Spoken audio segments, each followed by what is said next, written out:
Jesus questioned by Pilate. Now Jesus stood before the governor, and he questioned him, "Are you the king of the Jews?" Jesus said, "You say so." And when he was accused by the chief priests and elders, he made no answer. Then Pilate said to him, "Do you not hear how many things they are testifying against you?" But he did not answer him one word, so that the governor was greatly amazed. The sentence of death. Now on the occasion of the feast, the governor was accustomed to release to the crowd one prisoner whom they wished. And at the time, they had a notorious prisoner called Jesus Barabbas. So when they had assembled, Pilate said to them, "Which one do you want me to release to you, Jesus Barabbas or Jesus called the Messiah?" For he knew that it was out of envy that they had handed him over. While he was still seated on the bench, his wife sent him a message. "Have nothing to do with that righteous man. I suffered much in a dream today because of him." The chief priests and the elders persuaded the crowds to ask for Barabbas, but to destroy Jesus. The governor said to them in reply, "Which of the two do you want me to release to you?" They answered, "Barabbas." Pilate said to them, "Then what shall I do with Jesus called the Messiah?" They all said, "Let him be crucified." But he said, "Why? What evil has he done?" They only shouted the louder, "Let him be crucified." When Pilate saw that he was not succeeding at all, but that a riot was breaking out instead, he took water and washed his hands in the sight of the crowd, saying, "I am innocent of this man's blood. Look to it yourselves." And the whole people said in reply, "His blood be upon us and upon our children." Then he released Barabbas to them, but after he had Jesus scourged, he handed him over to be crucified. Mockery by the soldiers. Then the soldiers of the governor took Jesus inside the praetorium and gathered the whole cohort around him. They stripped off his clothes and threw a scarlet military cloak about him. Weaving a crown out of thorns, they placed it on his head and a reed on his right hand. And kneeling before him, they mocked him, saying, "Hail, King of the Jews!" They spat on him and took the reed and kept striking him on the head. And when they had mocked him, they stripped him of the cloak, dressed him in his own clothes, and led him off to crucify him. The way of the cross. As they were going out, they met a Cyrenian named Simon. This man they pressed into service to carry his cross.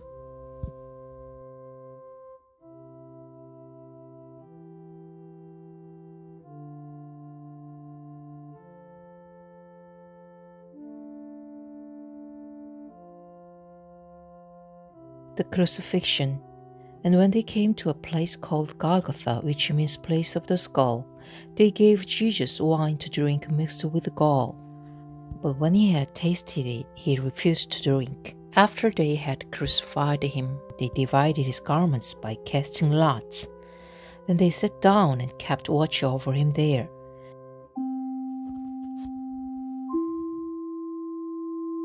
And they placed over his head the written charge against him, "This is Jesus, the King of the Jews." 2 revolutionaries were crucified with him, one on his right and the other on his left.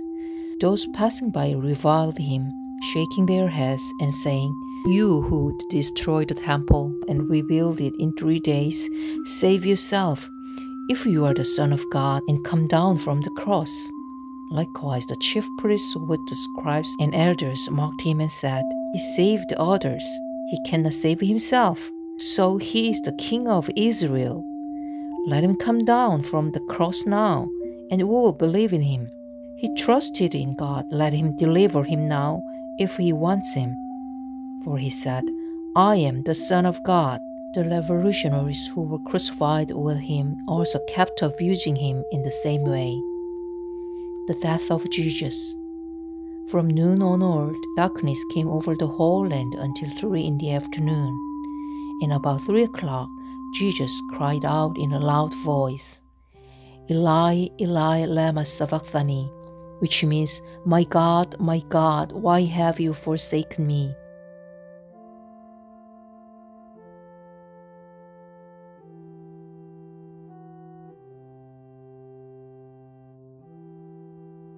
Some of the bystanders who heard it said, "This one is calling for Elijah." Immediately one of them ran to get a sponge. He soaked it in wine, and putting it on a reed, gave it to him to drink. But the rest said, "Wait, let us see if Elijah comes to save him." But Jesus cried out again in a loud voice and gave up his spirit. And behold, the veil of the sanctuary was torn in two from top to bottom. The earth quaked, rocks were split, tombs were opened, and the bodies of many saints who had fallen asleep were raised.